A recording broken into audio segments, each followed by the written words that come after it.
Hi guys, this is Vinod and మీరు చూస్తున్నారు Telugu tech with Vinod YouTube channel.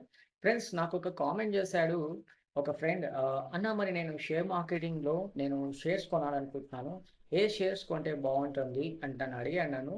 So guys, నేను ఒక్కటే చెప్తాను గైస్, ఎందుకంటే షేర్స్ అనేది మనకు అనుభవం ఉండాలి. అదే కానీ షేర్స్ మనం ఒకటి కొంటున్నామంటే మనకు దాని తగ్గట్టు మనకు అనుభవం ఉండాలి. అండ్ ఏది పడితే అది కొనకూడదు. దాని గురించి మీరు అనలైజ్ చేయాలి. ఒక 1, 2 మంత్స్ దాన్ని మీరు అబ్జర్వేషన్ చేయాలి. అది ఎంత దిగుతుంది? ఒక 6 మంత్ అయినా మీరు అబ్జర్వ్ చేయాలి. ఎందుకంటే షేర్ మార్కెటింగ్ అనేది నాట్ ఎ జోక్. అది ఒక జోక్‌లా చూడకండి. ఎందుకంటే ఒక్కసారి ఇన్వెస్ట్‌మెంట్ చేశావంటే అది నీకు రిటర్న్స్ ఇవ్వాలి. సో, నువ్వు ఎందుకోసం ఇన్వెస్ట్‌మెంట్ చేస్తున్నావు? రిటర్న్ రావడానికి మాత్రమే నువ్వు ఇన్వెస్ట్‌మెంట్ చేస్తున్నావు కాబట్టి, దాని గురించి నువ్వు కొంచెం ఫోకస్‌గా ఆలోచించి చేస్తే గనుక నీకు తప్పకుండా రిటర్న్స్ అయితే వస్తాయి. సో గైస్, నేను చెప్పాల్సిందేంటంటే, సో ఎవరు ఏదో చెప్పారని మీరు ఆ షేర్స్‌ని మాత్రం